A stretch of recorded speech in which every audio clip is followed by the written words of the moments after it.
패키지는 만들어진 클래스들을 좀 잘 관리하기 위한 방법 중에 하나인데요. 이것이 왜 필요한지 한번 예를 들어서 설명을 해보도록 합시다. 이렇게 세 명의 개발자가 하나의 프로그램을 개발하고 있습니다. 그래서 김 씨는 예를 들어서 입력에 관련된 부분들을 다 개발을 하고 있고요. 그 다음에 개발자 이 씨는 뭐 출력에 관한 부분들을 개발을 하고 있고, 그 다음에 박 씨는 뭐 입력된 데이터를 뭐 처리하는 부분을 개발을 하고 있다고 합시다. 그래서 김 씨가 만든 클래스는 뭐 A라는 클래스, B라는 클래스를 만들고 있고, 이 씨는 뭐 C라는 클래스와 D라는 클래스, 그 다음에 E라는 클래스와 F라는 클래스, 이렇게 클래스를 만들고 있다고 합시다. 그런데 우연찮게도 이 사람들이 서로 같은 이름의 클래스를 만들게 됐어요. 그죠? 그 클래스를 이제 AA 클래스라고 합시다. 그리고 뭐 EC도 마찬가지로 이렇게 같은 이름의 클래스를 만들었다고 합시다. 그렇게 되면 이 클래스들이 전부 다 합쳐져 가지고 하나의 어플리케이션이 되는데요. 문제는 뭐냐면 같은 이름의 클래스들이 존재하기 때문에 에러가 발생해요. 그래서 이 경우에는 이 클래스들의 이름을 바꾸지 않는 한은 문제가 해결되지 않는데, 이러한 문제를 해결함과 동시에 또한 이 김 씨가 개발한 거는 전부 다 입력에 관련된 클래스들이잖아요. 그리고 이 씨와 박 씨 역시 각각 분야가 다른 그런 클래스들입니다. 그래서 이러한 클래스들의 좀 성격을 조금 더 나타나서 비슷한 성격을 가진 클래스들끼리 한 곳에 묶는 그런 역할을 하는 그런 방법이 없을까 해서 나온 것이 바로 이제 패키지라는 방법인데요. 패키지는 뭐냐면 클래스 이름은 예를 들어서 이걸 가지고서 설명을 해봅시다. A라는 클래스가 있는데 이 클래스의 이름이 A이긴 하지만 여기다가 풀 네임을 주는 거예요. 사실 이거는 여러분들의 이름은 예를 들어서 김철수라고 하면 이름은 철수고 성은 박이잖아요. 그죠? 이 김씨를 보면 이 철수가 김씨네 집안에 속한 철수구나라는 것을 알 수 있듯이, 마찬가지로 자바에서도 이 앞에다가 그 성에 해당하는 패키지 이름을 지정할 수 있게 해서 이 클래스들을 서로 관련이 있는 것끼리 한 곳에 이제 묶고자 합니다. 그래서 패키지 이름은 어떻게 하냐면은 여러분들이 마음대로 질 수 있어요. 보통은 이렇게 줍니다.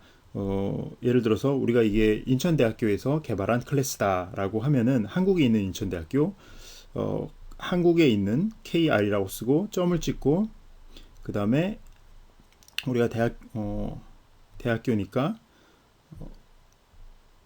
그래서 점을 찍고, 그 다음에 뭐 INU 이렇게 하면 이게 이제 패키지 이름이 되거든요. 뭐 특별한 뭐 다른 규칙은 없기 때문에 여러분들이 패키지 이름을 적절히 지으면 되겠어요. 그래서 A 클래스 이렇게 하면 이 A라는 클래스의 풀 네임, 정식 이름은 이게 되는 거예요. 이건 이름이고 이건 바로 성이 되는 겁니다.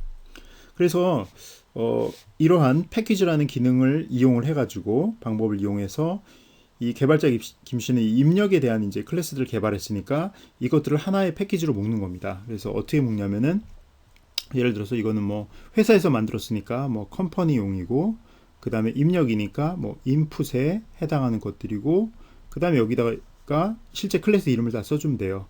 A, 그 다음에 B, 그 다음에 AA. 그래서 이 출력에 해당하는 또 패키지 이름도 정해줄 수 있겠죠. 이거는 회사에서 만든 건데 아웃풋에 해당하는 것이다 라고 해서 클래스 이름은 뭐 C, 그 다음에 D, 그 다음에 AA 이렇게 하면 되겠죠. 따라서 이 클래스의 이름만 비교해서 보자면은 풀네임이 요거잖아요. 그죠? com.input.aa, 그 다음에 요거 같은 경우에는 com.output.aa 이렇게 되니까 서로 이름이 같더라도 성이 틀리기 때문에 서로 다른 클래스로 처리가 됩니다. 그리고 또한 이렇게 클래스 이름을 보면 쉽게 이 클래스의 성격이 드러나죠. 이 같은 경우에는 A 클래스인데 이것은 입력을 처리하는 클래스고 회사용으로 만든 거구나. 이 같은 경우에는 C라는 클래스인데 출력을 처리하고 그 다음에 회사를 위해서 만든 거구나 라는 것을 알 수 있게 됩니다. 그래서 자바에서는 이러한 패키지 기능을 제공을 해서 서로 연관이 있는 클래스들을 한 곳에 묶고, 그러니까 정리를 하자면 패키지의 기능은 첫 번째, 연관이 있는 클래스끼리 한 곳에 묶는 거죠. 이거 묶는 그런 역할을 하고, 두 번째는 동일 이름을 허용해주는 그런 역할을 하는 거죠. 그래서 아까 예를 들었던 AA라는 클래스 이름이 존재하더라도 서로 패키지 이름만 다르다면 아무런 문제 없이 사용될 수 있게 해주는 역할을 합니다. 자, 그러면 한번 실습으로 패키지 이름을 부여를 해서 클래스를 한번 만들어 봅시다. 일단 프로젝트를 하나 만들고요. 그 프로젝트 이름은 패키지 테스트라는 이름을 부여하도록 하겠습니다. 그러면 이렇게 프로젝트가 만들어지고 여기다가 우리가 클래스를 하나 만드는데, 지금까지는 우리가 그냥 뭐 여기다가 A 클래스를 만든다라고 하면 A 클래스 하나만 이렇게 했었잖아요. 그죠? 근데 이제는 우리가 패키지를 이용해 가지고 여기다가 이름을 부여하는 겁니다. 예를 들어서 A 클래스는 아까 들었던 예를 하자면 뭐 입력을 처리하는 클래스다 그러면 회사에서 컴퍼니에서 사용하는 거고, 그 다음에 인풋에 해당하는 것을 처리하는 그런 클래스다 그러면 이렇게 패키지 이름을 com.input 요 뒤에다가는 점을 필요는 없고요. 그럼 이게 이제 성이 되는 거고 이제 클래스의 이름이 되는 겁니다. 그래서 finish를 누르면 이렇게 클래스가 생성이 되잖아요. 그러면 지금까지는 클래스가 생성이 될 때 이 부분, 지금 제가 파랗게 마킹한 이 부분이 없었어요. 하지만 이제는 제가 패키지라는 이름을 지정을 했기 때문에 이렇게 com.input이라고 패키지 이름이 지정이 되고 그 다음에 클래스 이름 이렇게 나오게 됩니다. 또 달라진 점은 이것뿐만이 아니라 여기에서도 달라진 점을 볼 수 있는데, 지금까지는 예를 들어서 요거 프로젝트를 볼까요? 요 프로젝트 보면 소스 밑에 바로 디폴트 패키지에서 패키지 이름 없이 test.java 이런 식으로 나왔었잖아요. 하지만 지금은 보면 어떻게 돼요? 소스 밑에 com.input이라는 우리 패키지 이름이 먼저 나오고 그 다음에 이제 클래스 이름이 나오는 이런 달라진 형태를 볼 수가 있습니다. 자, 우리가 또 클래스를 하나 더 추가해 보겠습니다. 이번에는 회사에서 만드는 거고, 그 다음 B라는 클래스고요. B라는 클래스고, 그 다음에 패키지 이름은 회사에서 만드는 아웃풋을 처리하는 그런 클래스다 라고 이렇게 패키지 이름을 지정했습니다. 하면 이렇게 패키지 이름이 이걸로 지정이 되는 것을 볼 수 있고, 그 다음에 이렇게 별도의 패키지 이름 밑에 클래스가 만들어지는 것을 볼 수가 있습니다. 우리가 여기서 예전 방식대로 하나를 만들어 볼게요. C라는 클래스를 만드는데 이번에는 패키지 이름을 지정하지 않았어요. 이렇게 됐을 경우에는 어떤 일이 벌어지냐면, 자, C라는 클래스가 만들어졌는데 여기 패키지가 지정이 안 됐죠.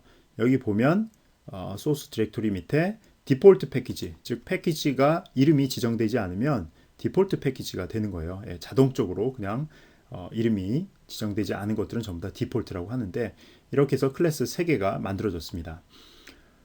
그래서 이 C 클래스의 이름은 그냥 C 클래스가 되는 거고, 이 A 클래스 같은 경우에는 풀 네임이 com.input.a 클래스가 되는 것을 알 수가 있습니다. 그리고 이러한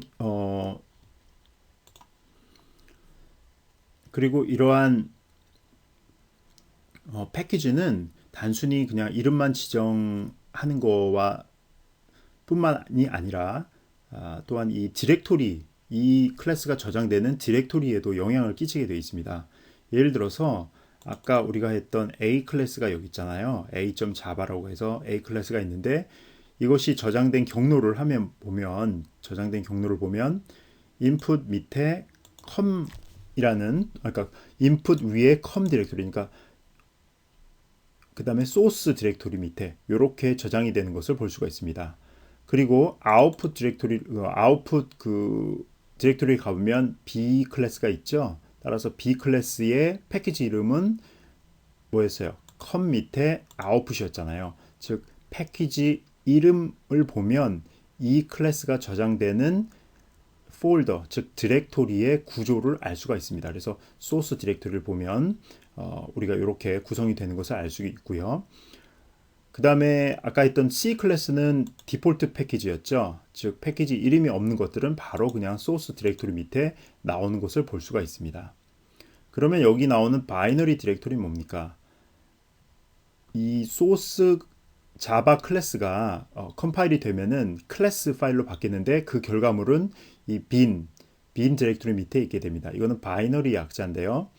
이 밑에 그 컴파일된 결과가 저장될 때도 역시 패키지 이름에 포함된 디렉토리 경로를 따라서 저장이 됩니다. 따라서 컴 디렉토리 밑에 input으로 가보면 a.class라는 소스 코드는 a.java였죠. 하지만 그 컴파일된 결과는 a.class가 되는 거고요. 그 다음에 아웃풋 밑에 가보면 당연히 b.class라는 게 있게 되고 그 다음에 아까 만들었던 C 클래스, 디폴트 패키지 클래스는 이렇게 이런 디렉토리 구조에 상관없이 바로 바이너리 디렉토리 밑에 저장되는 것을 볼 수가 있습니다.